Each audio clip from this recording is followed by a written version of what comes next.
Assalamualaikum warahmatullahi wabarakatuh. Di sini saya akan mempresentasikan mengenai mini riset penerapan e-commerce untuk meningkatkan efektivitas pemasaran produk pertanian pada perusahaan agrikon.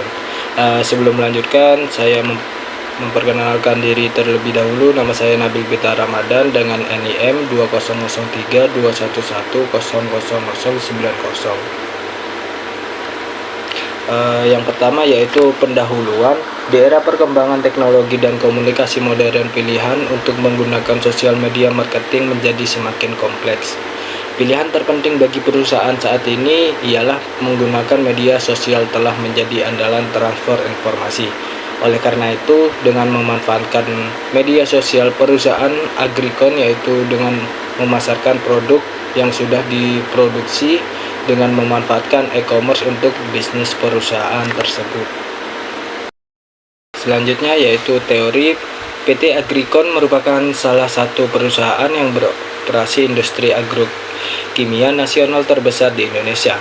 PT Agrikon juga melakukan ekspansi portofolio bisnisnya untuk menyediakan pertanian perkotaan, perakitan rumah kaca, sistem irigasi, produk turunan kelapa dan biji-bijian, serta memainkan peran penting distribusi pestisida dalam pertanian di mana Indonesia ingin menghasilkan produk pertanian.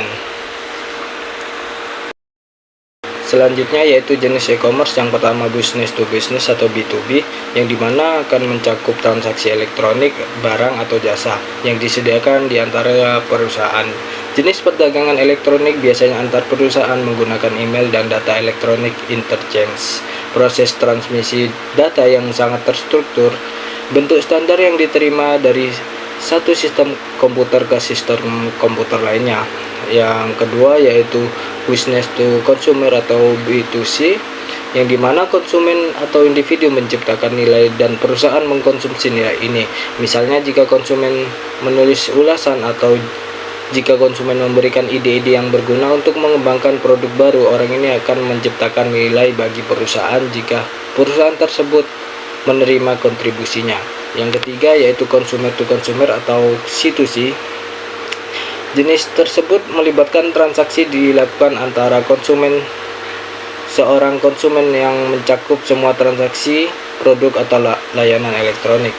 Yang keempat yaitu consumer to business atau C2B, yang merupakan jenis e-commerce yang disediakan oleh konsumen atau pengguna akhir produk atau jasa bagi perusahaan. Jenis bisnis ini berbeda dengan B2C, di mana perusahaan juga memproduksi produk tersebut layanan konsumen. Dan yang terakhir yaitu O2O atau online to offline, merupakan jenis e-commerce yang menarik pelanggan dari toko online ke toko fisik. O2O mengidentifikasi konsumen online seperti iklan online dan email. Selanjutnya yaitu supply chain management atau bisa disebut dengan rantai pasokan, yaitu pengendalian berbagai aktivitas dalam suatu kerangka kerja akuisisi bahan baku dengan konversi selanjutnya menjadi produk. Ini kemudian menjadi produk jadi dan dikirim dengan pengirim ke alamat yang ditentukan kepada konsumen melalui sistem distribusi. Tugas yang harus dilakukan yaitu melakukan kegiatan yang mencakup belanja tradisional dan kegiatan penting lainnya yang terkait dengan pemasok dan pedagang. Tujuan dari supply chain management ini untuk melakukan efektivitas dan efisiensi mulai dari supplier, manufaktur, warehouse, dan storage. Tidak adanya koordinasi yang baik antara pihak-pihak yang terkait akan mengakibatkan kerugian yang cukup besar. Profil perusahaan. PT Agrikon Indonesia didirikan pada tahun 2016 sebagai perusahaan distribusi nasional yang menawarkan produk dan layanan terbaik sebagai solusi untuk mendukung pertumbuhan produksi pertanian melalui penjualan dan distribusi produk Agrikon.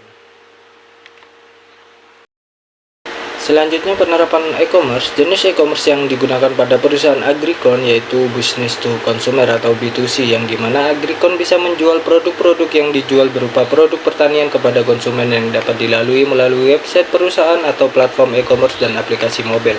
Konsumen juga melakukan pemesanan, pembayaran, serta melakukan packing melalui platform e-commerce yang dapat bermanfaat bagi konsumen juga serta bisa dikelola oleh pihak ketiga dalam menjualkan produk pada marketplace serta dapat menarik banyak penggunaan atau pelanggan untuk mencari produk tersebut.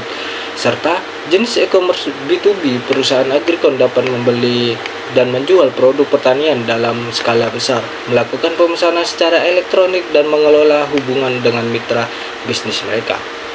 Selanjutnya yaitu jenis e-commerce ini mengakibatkan transaksi antara perusahaan agrikon dengan mitra bisnis lainnya seperti pemasok, distributor atau produsen lain.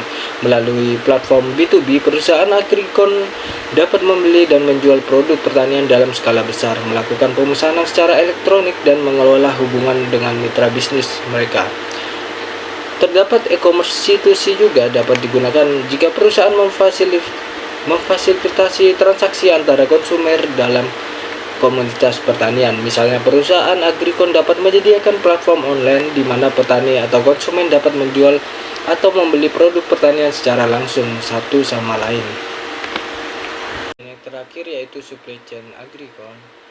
Perusahaan agrikon yang dimana meliputi dalam tahap memulai pertanian hingga konsumen serta melibatkan berbagai pemangku kepentingan seperti petani, pemasok, produsen, distribusi, konsumen, dan pengecer. Berikut merupakan tahap dalam rantai pasok perusahaan agrikon.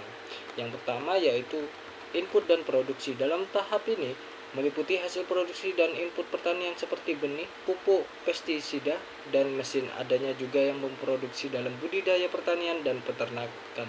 Oleh karena itu, petani dan produsen pertanian harus menjaga kestabilan pada peran dalam tahap tersebut.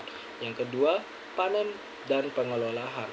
Saat tanaman siap panen atau hewan siap diproses, mereka dikumpulkan dikirim ke fasilitas pemrosesan.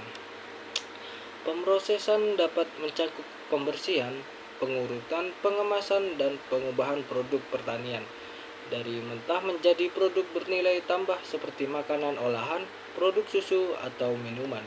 Yang ketiga yaitu penyimpanan dan gudang. Setelah dilakukan pengelolaan, maka selanjutnya hasil pertanian akan dibawa ke tempat gudang atau penyimpanan untuk menjaga kualitas dan kesegaran dengan mengontrol suhu dan penanganan untuk menghindari kerusakan. Yang keempat, transportasi dan distribusi. Setelah hasil produksi akan diangkut dari penyimpanan ke gudang ke tempat pusat distribusi, mulai dari grosir atau pengecer. Dalam tahap ini juga mencakup logistik serta perlu transportasi yang tepat untuk dapat mengelola inventaris dan memastikan pengiriman yang tepat untuk memenuhi permintaan pasar. Yang kelima, penjualan dan konsumsi. Produk pertanian mencapai konsumen akhirnya melalui berbagai saluran distribusi seperti supermarket, toko kelontong, restoran, atau pasar petani. Konsumen membeli produk untuk menggunakan atau konsumsi pribadi. Dan yang terakhir yaitu pengelolaan limbah. Limbah dapat dihasilkan di seluruh rantai pasokan, termasuk limbah pertanian, bahan kemasan, atau makanan yang tidak terjual. Untuk meminimalkan dampak lingkungan dan memaksimalkan efisiensi sumber daya, praktik pengelolaan limbah yang tepat adalah yang penting. Oleh karena itu perlu adanya pencegahan juga. Demikian yang dapat saya sampaikan. Saya undur diri.